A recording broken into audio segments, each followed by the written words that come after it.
What's up, guys? It's Jensen. It's March 1st, 2020, and I'm 3 years on testosterone today. I'm so stoked and surprised that this day is here. I've learned a lot in this time, and I just thought I'd come on camera to answer a few questions that I've gotten during the first 3 years of my transition. So in the beginning, as much as I didn't want anybody to ask me questions, I kind of did, because it implied that they cared enough, or that they cared enough to ask me, a trans person, instead of assuming anything or instead of possibly spreading wrong information. Now, I know you can use Google for like a lot of these questions, and probably a lot of trans people would say just don't ask. But I think we have to understand that when there's a change, people are going to be curious and they're going to want to ask questions, and we have to be a little bit more patient with them. So I personally welcome questions to be asked. I've developed a safe space to ask those questions. I want it to be a productive dialogue. I want it to be a learning experience for everybody that's involved. I mean, obviously I'm making these videos, right? So with that being said, I hope if you're trans that you can use this video to kind of prepare yourself for the questions that people do ask, or just to get somebody else's perspective on those questions. And if you're not trans, if you're cisgender, I hope you could use this, watch this, and maybe have less questions. Or preferably just to know that there is a way to ask these without being weird or offensive. Okay, let's get to it. Question number 1, do you prefer being called a man or a trans man? That's all personal preference. I think that's a really good question though, just in case it comes up in the conversation between you and somebody else. I really like to identify people correctly, so it's safe to just ask the person. I don't mind either, but I am very proud of being a trans man because it makes me different, and I like that. Question number 2, which restroom do you use, how do you pee, and can you pee standing up? So I put those all in one question because they usually come up in the same conversation and they're usually back to back. I personally use the men's restroom, although somebody told me I had to use the women's restroom for whatever reason. I personally wouldn't mind, as long as they're okay with a man going in there. I am just there to take a dump or pee, which I do sitting down. It doesn't function like that. If you need an anatomy lesson, go Google that, because your pee hole is not that hole. Now, I do have the option to use an STP device, which is a stand to pee device. They make them for cis women too. But obviously these are in the shape of an actual penis. It's a tunnel, it's a funnel. So it cups underneath you and it goes under whatever's down there. And when you go to the restroom, it comes out the other end. So it looks like it's coming out of the shaft of the penis. It looks exactly like you're peeing from it, and it makes people feel really good while they're wearing it, just to look down there and see the satisfaction of that. And you look like any other guy at the urinal. I personally don't use it because I'm lazy and I don't like having it in my pants, and because I like to multitask. So if I need to go number 1 and number 2, I can do that all while sitting down. So I personally don't use it. If for whatever reason you're in an area where your friend has to use the opposite restroom, please go in with them if you can. Sometimes it feels quite dangerous and unsafe. In the beginning of my transition, I would use the women's restroom for a while because I didn't feel like I passed masculine-wise. And I would get a lot of scary looks, so I can only imagine that it would be harder for some people. Question number 3, what's your real name?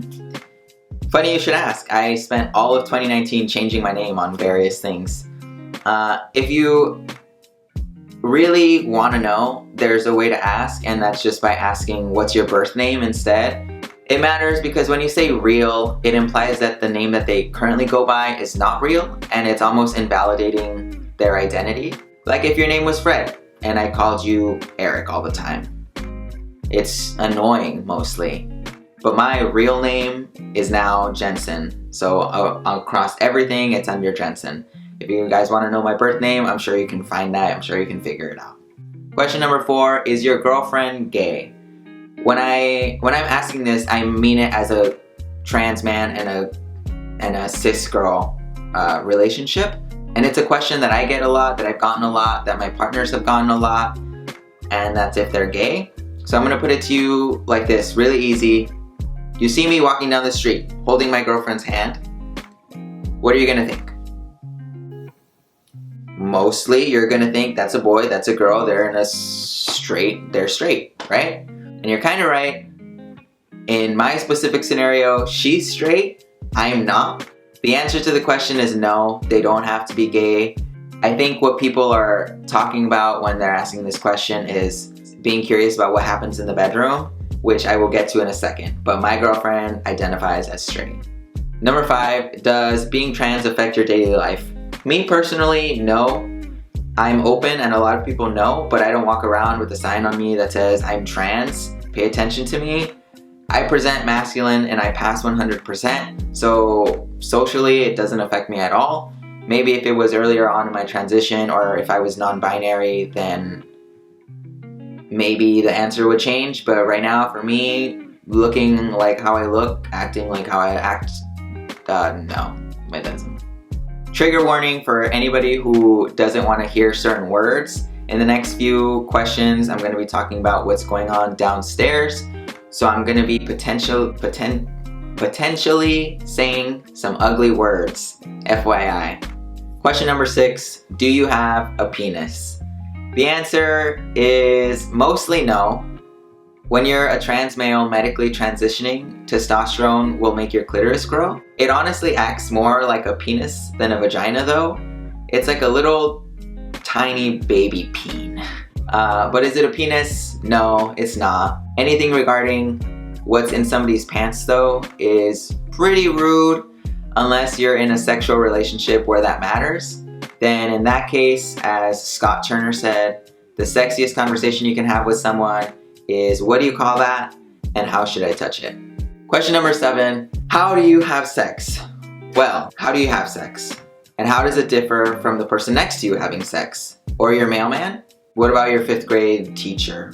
How do they have sex? That's weird, right? If you can't compare your sex life, you're kind of asking a trans person to compare theirs. I know some people would be like, oh, I'll tell you why I have sex. Yeah, sure, no problem. Cool, I totally get that. So a simple response for me would be, well, I have sex by putting a penis in a vagina. But that's not what you want to hear, right? You want to hear the details as to how that happens. And that's the weird part. That's a perfect example of the importance of creating that safe space.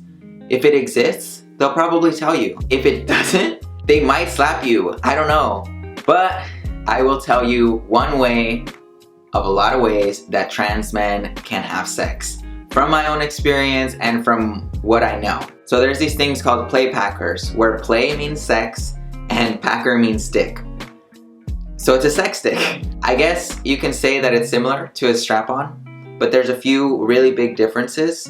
One being they're super realistic. Shape, color, texture, all that. I mean, some of them even have balls. Number 2, they shape around your anatomy. So like I said before, there is growth down there. And just like a penis, it feels good when there's suction on it. So there's a little hole for your peen to go into and you can feel good while your partner feels good. That's one way of a lot of ways to have sex. I mean seriously, if you're trans or cis or like anywhere in between there's so many ways that you can make your partner feel good that I probably don't even know about. But here's a few tips on discussing that with a trans person. Number 1, don't call it a strap-on. Number 2, call it whatever they refer to it as. That'll make them feel great. If you guys want to know more information on sex, relationships, or what's down there, just let me know. It's too much to put in this one video. Let me know what questions you've gotten or what questions you wanted to ask somebody but you're not sure how. I try to be really patient when people are learning because you can't expect everyone to be exactly like you. Leave them in the comments down below. Follow me on all social media. It's Jensen Crab across everything. Last year was super hectic with my name change stuff, so I'm sorry for not posting as much as I said I would, if at all. I don't even know if I posted last year. I know I'm a liar and a fraud. But I'm hoping to upload something regarding my name change process because I don't think people realize how much it actually is. At least I didn't. So be on the lookout for that. Make it a good day today, guys, and I'll see you now.